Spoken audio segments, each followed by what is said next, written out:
The rules of the ocean are firm. Never put your back to the waves. Don't swim in the dark. Don't swim alone. Swim sober with a buddy and a lifeguard. Enter the water feet first. Never dive in shallow water. You need at least 9 feet to clear a dive. Don't mess with jellyfish. Don't feed the seagulls. Don't leave trash. Don't drive in the dunes. And if you get caught in a riptide, don't fight it. Don't try to swim against it with your head pointed at the shore. Keep calm and swim parallel to the beach. You'll exit the riptide without tiring yourself dangerously. And if you let them, the waves will probably carry you back, but don't expect the ocean to do what you expect it to do. If there's been a storm, the wave pattern will be even more unpredictable, but then again, that's one of the rules. Don't swim in a storm. The rules of the ocean are firm. And here is the basic commandment of the ocean. The ocean always wins. This is the ocean. It's a mighty force. It's far greater than any one person, a sleeping giant with unbeatable power. The ocean may wink at you with sparkles of sunlight. It may lull you with the sweet music of waves, but it is never to be underestimated. The ocean is a mighty force, enduring, alluring, ever-changing, always the same. Many of us who dwell on the coasts cannot fathom living away from the fresh air and climate control, particularly of the Pacific, not to mention the lifestyle of fresh seafood and vegetables grown in the extended and ocean-controlled growing season, and of course, surfing. Beach walking, tacos on the beach, sunsets full of fire and cotton candy. The ocean is a lifestyle, a way of being with nature that invites us to live indoor and outdoor all year round. But beyond the water break, the ocean opens up and shows its vastness. When my family was on sabbatical in 2019, we sailed to Hawaii. Fun fact, we figured out later that there was another church member on that same boat. But one night, the captain came on the intercom to tell us that we were at the midpoint between California and Hawaii, which is the farthest away from shore one can be on this planet. All of us out there under the stars, as far from land as you can be, subject to the wind and the waves, it was humbling. And of course, we were on a comfortable modern ship. We were far from the hardship of Moby Dick. But a reminder that when you leave the land and you head to sea, you leave the world of human ordinariness, and you willingly join the ocean's ways. You're subject to the laws of the ocean. And the ocean always wins. Moby Dick may be the forerunner for the great American novel as we dive into our reading stack this Lent and look at great American novels. Moby Dick was written by Herman Melville. He lived from 1819 to 1891, and in his lifetime, the book sold about 3,200 copies. By the time he died, it was out of print and largely forgotten for 30 years until the centennial of his birth. But the time when he was writing was an American Renaissance, when the concept of novels, what a novel is, what it does, how it's shaped, was being worked out in the writing of the young thinkers in the young nation, which was heading toward a civil war. Melville traveled the seas as a young man, even being held captive. This led to his early novel writing, which he eventually abandoned after modest success and less than modest success. Instead, he worked for 20 years as a customs inspector, and he wrote 4 extremely respected books of poetry, including one that reflected what he observed as he traveled to see the ravages of the Civil War. Moby Dick fell out of print until William Faulkner and D.H. Lawrence took it up and trumpeted its virtues in the 1920s. It is exceptional in its language. The narrative is powerful and compelling, and there is some surprising insight about what it means to be American when you look at the crew of the ship. The sailors are Black, white, Polynesian, Native American, all coming together in the setting of the whaling trade of the 1800s in Nantucket. And at the center, Captain Ahab drives the narrative with his obsession to find Moby Dick. Moby Dick is this giant albino sperm whale who took a chunk of Captain Ahab's leg. Now Ahab is hell-bent to find and kill this mighty whale. After a career of 40 years at sea, far from his wife and child, his story is told by Ishmael as they sail the whole globe, searching for the famous white whale. Lives are lost, ships are smashed, fortunes are gained and lost, but of course, lives had already been lost in the obsession of the wild quest. Submitting to the laws of the sea, the whaling crew lives and dies at the lap of a wave, with the life of the shore a distant conscience, ticking behind and out of sight. Instead, they have chosen to follow the rules of the ocean, not the domesticated rules of the land. Are you good at rules? Rules. Rules are so deeply rooted in their time and place, in their context. They don't always make sense when the landscape changes. When you move from land to sea, the rules change. And of course, one set of rules may be liberating in one situation and oppressive in another.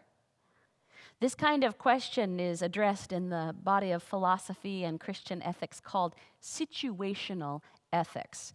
Situational ethics means you assess things in their context. In one situation, it makes sense to have a rule that says this person may sit in this seat, for example, on an airplane. Take that same rule, this person sits in this seat, put it in another situation, maybe, I don't know, like on a city bus in Montgomery, Alabama. All of a sudden, it doesn't make sense at all. As we look to today's scripture, we see the 10 Commandments, the rules of all great Abrahamic faiths. We're meant to use those rules in our situations. And for generations, faithful people have used them to stay grounded and stay safe. And of course, we've heard of them. We've followed them. We have broken them. But what purpose do they serve other than to exert morality? The great scholar Walter Brueggemann says this about the 10 Commandments. As you know, the 10 Commandments begin with the identification of the God who liberated Israel, the group of people, from Egypt, saying, I am the Lord your God who brought you out of the land of Egypt. The word Egypt refers to Pharaoh, and Pharaoh is the abusive, brutalizing king of Egypt who practiced and exploited a concentration of wealth and power. You will notice that we do not know Pharaoh's name, and that is because Pharaoh keeps turning up in history time after time. So Pharaoh is the right name for every brutalizing concentration of wealth and power that acts in violence against vulnerable people. The Exodus is the powerful acknowledgement of that brutalizing domain of human history from which we have been emancipated. They are rules for freedom, Brueggemann says. They are rules for freedom and justice. that contrast with the bondage and injustice of Pharaoh. The 10 Commandments are strategies for staying emancipated once you get away from Pharaoh. I'll say that end part again from Dr. Brueggemann. The 10 Commandments are strategies for staying emancipated once you get away from Pharaoh. Friends, they're not just rules. They're strategies for staying free. Because how are you going to keep on being who you are meant to be and not slide into just being another brick in the pyramid, another cog in the wheel, another part of someone else's profit margin? What rules for yourself do you need to stay emancipated? What kind of boat do you need to build to sail on the ocean of God's love? Like Captain Ahab, I think we fool ourselves. We think we can chase the mighty forces and conquer them and win. But the power in Melville's novel is not the whale, it's the ocean. The ocean always wins. It plays by no one else's rules. It's a force of being, like our God's love. A force of being with which we can align ourselves. We can align ourselves with those powerful forces of love. And it takes some effort. And you might have to write yourself some rules. You might have to build a boat in order to go sailing on the ocean of God's powerful love. You might have to write some rules to keep you living in tune with your higher self, in tune with your higher power, in tune with your deeper worth. You're a child of God. Don't ever forget that. Where would you get off not acting like one? You've got to build yourself a boat made of your personal ethics, your own rules, because the ocean is always going to win. And you want to launch your boat of personal integrity on the ocean of God's love, and those rules better be bigger and wiser than just one point of view. They may be personal, but they've got to be bigger than one point of view. Otherwise, you're going to find yourself bailing water out of a leaky boat as you sink in Pharaoh's waters. Now, friends, you've probably been to church more than once. So you've probably heard more than one sermon about not making the fragile and unimportant things of life into false gods. Meaning not worshiping money or success or beauty or whatever. And people look at the commandments for this. So today, in this 2021, the idol worship this audacious preacher wants to warn you from is the worship of your own personal opinion. Elevating one's personal opinion is to make yourself the only expert in your world. Makes your boat very small and devoid of the wisdom of the ages, the guidance of specialists, the reflection of scholars. No one person can know all things. That's part of the original sin, isn't it? We thought good and evil was just a piece of fruit to be pulled from a branch. Friends, we are indeed the captains of our own minds and hearts and bodies. But having confidence and trusting yourself is a little different than ignoring the wisdom and experiences of others. And elevating one's own opinion above all else is another golden calf. You know, I had a conversation with one of our most conservative members this week.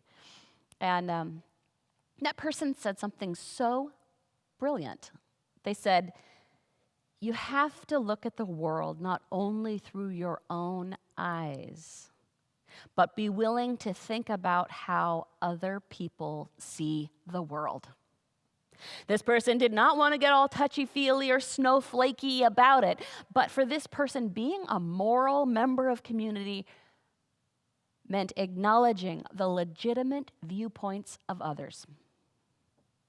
For experience and opinion are mutable. Our opinions are susceptible to growth and enlightenment. It's when we ignore the information, the wisdom, the experiences of others that we mistakenly elevate our own experience.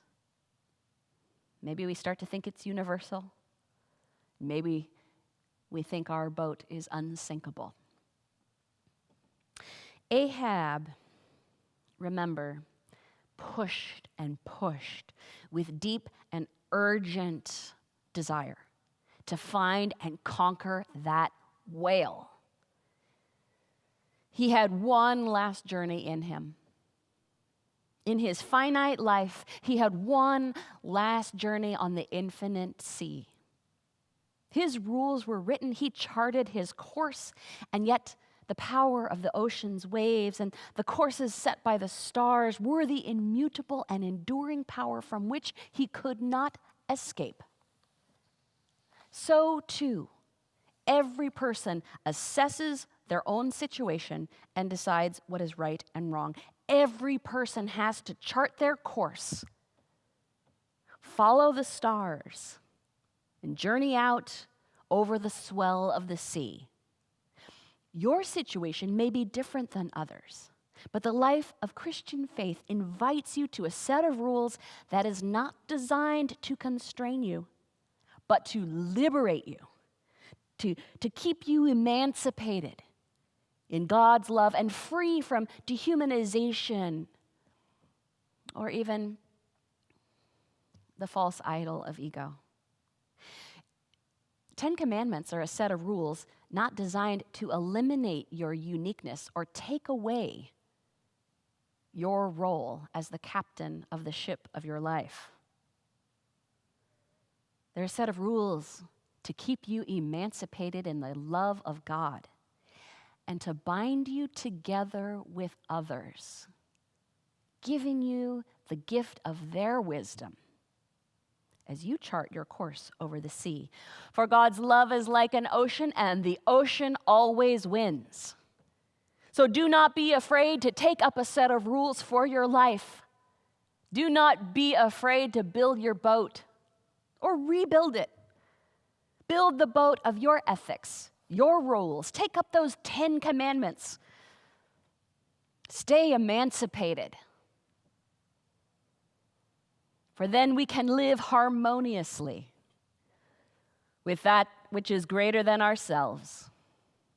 And we can live the surfing life, the sailing life, the life blessed and splashed like a baptism with the ever-winning, always moving ocean of God's love. May it be so.